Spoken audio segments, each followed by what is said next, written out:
Hi friends, welcome to Relax Recipes. இன்றைக்கி நம்ம pressure குக்கரில் எப்படி சர்க்கரை பொங்கல் பண்ணுறதுன்னு பார்க்கலாம். இந்த ப்ரெஷர் குக்கரில் நம்ம பண்ணையில் பார்த்தீங்கன்னா உங்களுக்கு நெய்யும் அதிக அளவு செலவழியாது, சட்டுன்னு செஞ்சிடலாம். அதே சமயம் பார்த்தீங்க டேஸ்ட்டு வந்து நமக்கு அந்த ட்ரெடிஷ்னல் ஸ்டைலில் பண்ணையில் எந்த டேஸ்ட்டு கிடைக்குமோ அதே டேஸ்ட்டும் நம்ம கொண்டு வந்துடலாம். பிகினர்ஸ்க்கு தேவையான எல்லா டிப்ஸோடு சேர்த்து பார்த்துடலாம். இதுக்கு 1 கப் அளவுக்கு பச்சரிசி எடுத்திருக்கேன். நான் பொன்னி பச்சரிசி எடுத்திருக்கேன். பொதுவாக மாவு பச்சரிசியோட இந்த பொடி பச்சரிசி சர்க்கரை பொங்கலுக்கு நல்லாயிருக்கும். இதை ஒரு 15 நிமிஷம் ஊற வச்சு கழுவி எடுத்துக்கலாம். ஊற வைக்கணும்னு அவசியம் இல்லைங்க. ஊற வைக்கல இன்னுமே உங்களுக்கு நல்ல குலைவாக கிடைக்கும், பொங்கல் நல்ல தளர்வாக இருக்கும். அதுக்காக ஒரு 15 நிமிஷம் மட்டும் நம்ம ஊற வச்சுக்கலாம். வெல்லம் பார்த்தீங்கன்னா நம்ம அச்சு வெல்லம் இல்லது மண்டை வெல்லம் யூஸ் பண்ணிக்கலாம். மண்டை வெல்லம் பாகு வெல்லம்னு சொல்லுவாங்க. பாகு எடுத்து செய்கிற மெத்தடுக்கு நீங்கள் மண்டை வெல்லம் யூஸ் பண்ணிக்கிட்டிங்கன்னா நல்லாயிருக்கும்.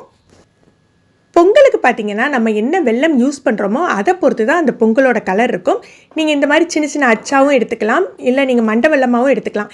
எதுவாக இருந்தாலும் நல்லா தட்டி பவுடர் பண்ணி தான் நம்ம அளவு எடுத்துக்கணும். 1 கப் அரிசிக்கு 1.5 கப் அளவுக்கு நமக்கு வெல்லைப்பொடி தேவைப்படும். இந்த மாதிரி சுத்தமான வெல்லமாக இருந்தால் நம்ம டேரெக்டாகவே யூஸ் பண்ணிடலாம். இதை பவுடர் பண்ணி வச்சுக்கலாம்.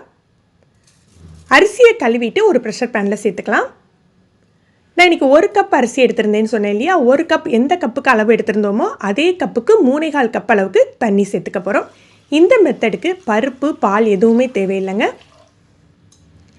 சில சமயம் நம்ம விசேஷங்களுக்கு சமைக்கல உப்பு சேர்க்க மாட்டோம். நீங்கள் உப்பு சேர்ப்பீங்கன்னா ஒரு சிட்டிகை அளவுக்கு உப்பு சேர்த்துக்கோங்க.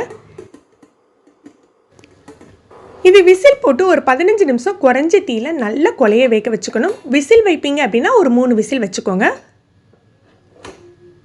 இப்போ ஓப்பன் பண்ணி பார்த்துடலாம். நல்லா வெந்துட்டுருக்கு.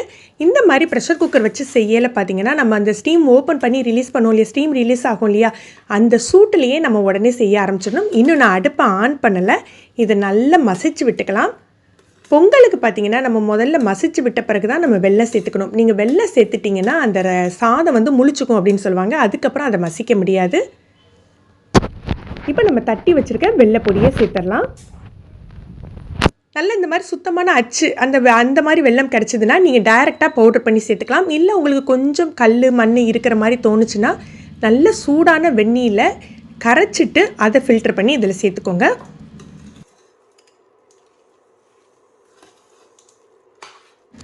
அடுப்பை குறைஞ்சி தீயில ஆன் பண்ணி வச்சுட்டு நம்ம மிக்ஸ் பண்ண ஆரம்பிக்கலாம்.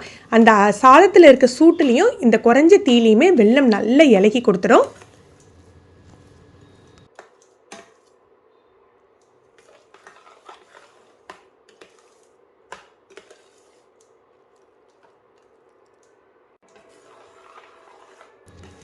இப்போ நம்ம ஏலக்காய் சேர்த்துக்கலாம்.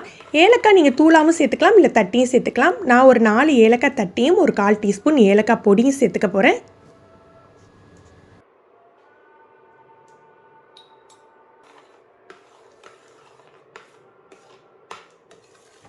இதை சேர்த்து மிக்ஸ் பண்ணி விட்டுட்டு குறைஞ்ச தீயில் ஒரு 5லேருந்து 7 நிமிஷம் அப்படியே மூடி போட்டு வச்சுருங்க.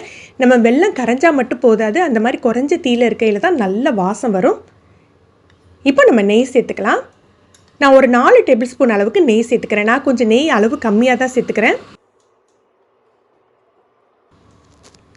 உங்களுக்கு நெய் நல்ல ஜாஸ்தியாக வேணும்னா ஒரு 6 டேபிள் ஸ்பூன் அளவுக்கு வரைக்கும் சேர்த்துக்கலாம். அதுக்கு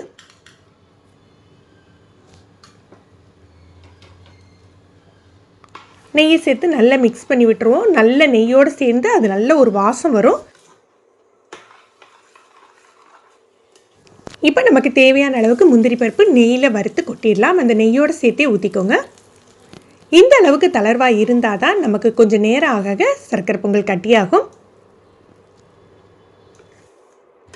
ஃப்ரெண்ட்ஸ், இந்த மெத்தட் பார்த்தீங்கன்னா உங்களுக்கு பிகினர்ஸ் கூட ஈஸியாக சர்க்கரை பொங்கல் செய்கிறதுக்கு யூஸ் ஆகும்.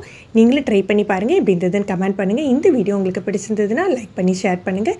நீங்கள் நம்ம சேனலுக்கு புதுசுன்னா ரிலாக்ஸ் ரெசிபி சப்ஸ்கிரைப் பண்ணிக்கோங்க.